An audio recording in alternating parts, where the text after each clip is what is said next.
앱클론의 핵심 경쟁력은 탁월한 항체 개발 능력에서 기인한다고 하더라고요. 현재 앱클론 같은 경우에는 에피토프를 차별화하는 방식으로 항체를 개발한다고 본 것 같아요.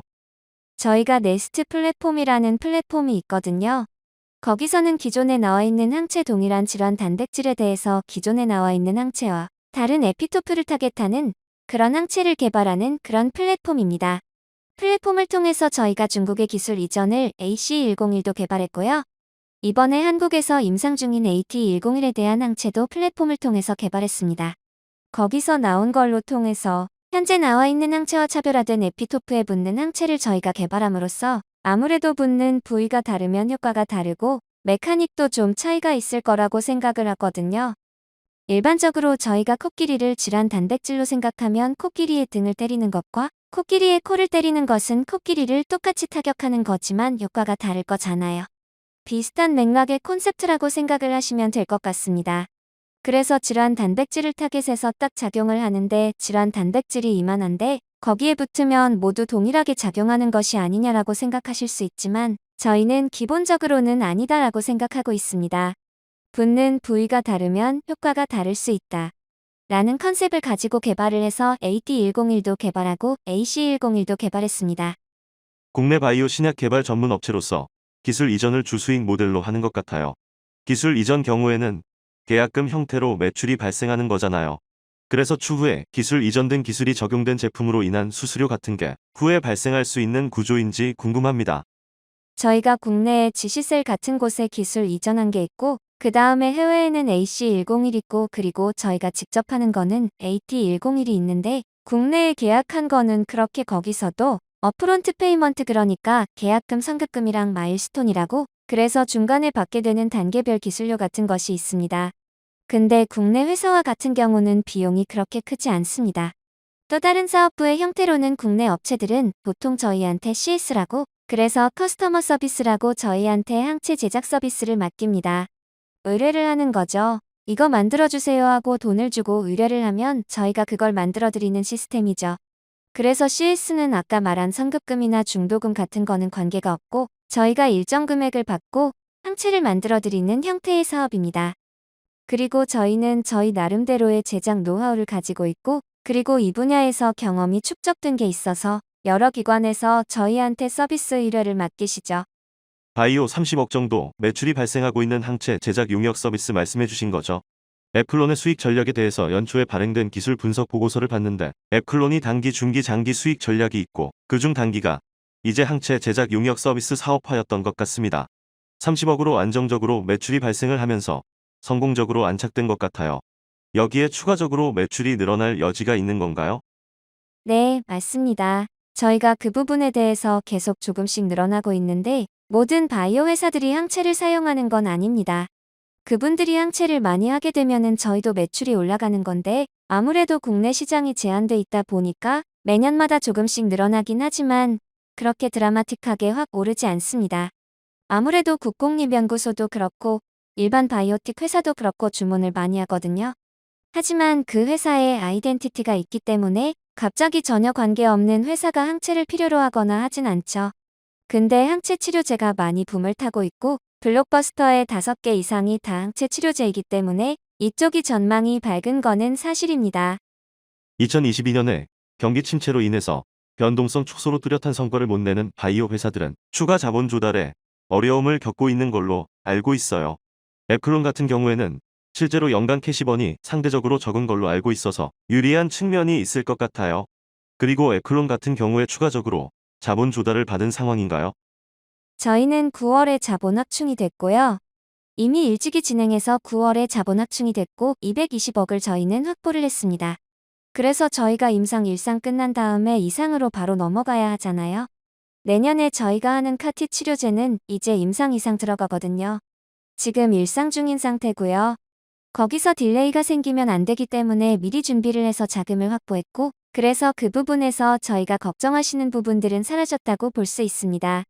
지금 조금 전체적으로 바이오 쪽에 어려운 시기지 않습니까? 그런 점에서 아무래도 저희 투자 회사들도 저희를 보고 다 분석을 했기 때문에 저희 기술력에 대해서 신뢰를 가지고 있다라고 표현할 수 있을 것 같습니다. 첫 번째로 아까 말씀해 주셨던 AT101 관련해서 세포치료제 불응 환자군 및 재발 환자군에 대해서 향상된 치료 효과를 보인다고 동물 모델을 통해 확인했는데 이게 임상을 하고 있잖아요. 그래서 2022년 5월부터 환자 투약이 시작된 걸로 알고 있어요. 임상 일상의 결과, 발표 일정을 많이들 궁금해하시는 것 같아요. 아무래도 내년 하반기나 상반기 정도에 발표된다고 보면 될까요? 내년 하반기는 아니고요. 상반기입니다. 상반기도 6월은 아니고 그보다 좀 빨리 나올 겁니다. 제가 특정을 할 수는 없지만 늦어도 5월에는 나오지 않을까? 보통은 한 3, 4월 생각하고 있는데요. 늦어도 5월에는 나오지 않을까 생각하고 있습니다. 근데 저희가 걱정하는 거는 이걸 조금 감안하긴 했지만 투여 대상이 말기암 환자분들이거든요. 그리고 그분들이 연세가 많으신 분들이 많으세요. 네, 그러다 보니까 시스템이 그분들의 혈액을 체열을 해서 저희가 제조를 한 다음에 투여를 하는 그런 시스템이기 때문에 체열이나 투여를 할 때 환자분의 몸 상태가 많이 안 좋으시면 그게 이루어지지 않을 수 있습니다. 조금 딜레이가 될 수 있는 거죠. 그러한 사항은 저희가 판단하는 사항은 아니고요. 의사분께서 판단을 해주시는 거니까 저희는 관여할 수 없고 그런 예기치 않은 환자분의 건강 상태에 따라서 약간의 날짜의 베리에이션이 있을 수는 있습니다. 임상시험 일상 같은 경우에는 분위기는 어떤 편인가요? 분위기는 저희가 문제가 있었다면은 임상이 중단되었겠죠? 아무래도 환자가 사망에 이르거나 극단적으로 그러면은 그런 일이 있었을 텐데 현재 그런 거 없이 잘 진행되고 있고 자세한 결과를 모르지만은 저희의 임상 일상은 다른 약과 달라요. 보통 다른 약은 임상 일상은 보통 건강한 사람을 대상으로 많이 하거든요. 안전성 테스트 때문에요. 근데 카티 치료제 같은 경우는 자기 거를 써서 자기한테 다시 집어넣는 거기 때문에 건강한 사람을 할 이유가 없습니다. 바로 환자를 대상으로 하는 거고 그렇기 때문에 효과도 같이 나오거든요. 그렇기 때문에 거기에 대해서 임상 일상에 대해서도 기대치가 높은 편이죠. 그리고 에클론의 카티 치료제 AT101은 기존의 카티와는 다른 에피토프를 가지고 있어서 기존의 카티 제품과 다르게 저렴한 약가 측정이 될 수 있는 등의 장점들이 몇 가지 있다고 하더라고요. 그래서 이게 어떤 장점들이 있는지 알 수 있을까요? 현재의 CD19라는 비세르 질환 단백질이 있어요. 그 질환 단백질을 타겟하는 카티 치료제는 현재 4개가 판매가 되고 있습니다. 이게 동일한 항체를 사용해야 합니다. 동일한 항체를 사용해서 제품이 4가지가 나와 있지만 실제로는 한 개랑 다름없습니다. 동일하니까 그래서 항체가 다르기 때문에 다른 부위에 작용하거든요. 그래서 이거랑 다른 클래스의 신약이 되는 거죠. 쉽게 설명을 드리면 현재 승인돼서 판매되고 있는 CD19 카티가 4가지가 있어요. 킴리아 그 다음에 예스카타, 테카투스, 브라이안지라고 이렇게 4가지가 있어요. 4가지가 있는데 카티는 환자당 1회만 투여합니다. 중복 투여를 하지 않고요. 1회만 투여하는데 아까 말씀드린 킴리아를 투여해서 작용하지 않는 사람은 예스카타를 투여하지 않습니다. 왜냐하면 동일한 항체를 사용해서 효과가 똑같기 때문에 검사 시 거기서 작용을 안 하면 여기서도 작용을 안 한다 그렇게 생각을 하죠. 그런데 저희는 그렇지 않고 다른 부위에 작용하기 때문에 킴리아에서 작용하지 않는 환자분들도 저희 걸 사용할 수 있는 거죠. 두 번째로 항암제 AC101 있잖아요. 위암과 유방암을 표적하는 항체 치료제로 알고 있어요. 2016년에 중국의 상하이 헨리우스의 기술 이전 계약 체결하면서 180억 원 규모였던 것 같아요. 중국에서 헨리우스가 임상 일상을 완료한 후에 임상 2상에 진입을 했었는데 임상 2상의 중간 결과는 대략적으로 내년 초가 될 가능성이 높은가요?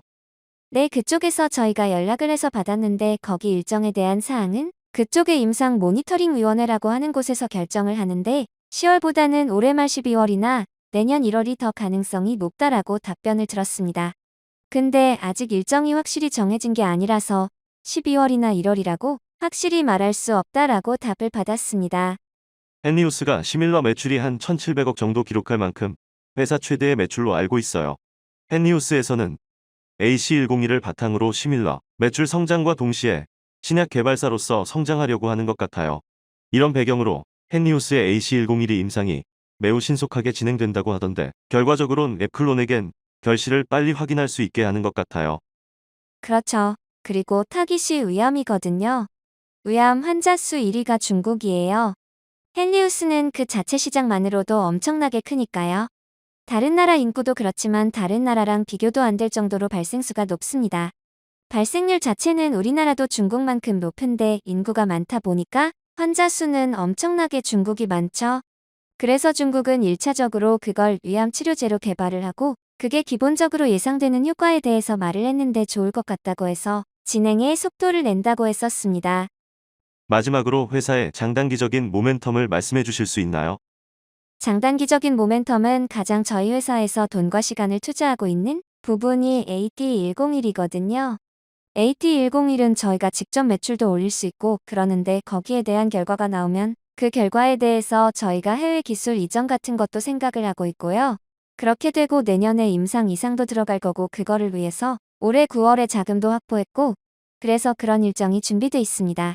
AC101 같은 경우는 빨리 진행되면 저희는 좋지만 그거는 저희가 컨트롤할 수 없는 부분이기 때문에 이쪽에서의 진행 상황을 계속 모니터링을 하고 있습니다. 그리고 거기 아까 말씀드렸듯이 선급금 업프론트나 그 다음에 마일스톤 그 다음에 판매가 되면 로열티도 저희가 받기 때문에 그런 거에 대해서 기대를 하고 있습니다. 중요하게 드릴 말씀이 있습니다. 무슨 일이시죠? 내용이 도움이 되셨다면 구독과 좋아요 부탁드립니다.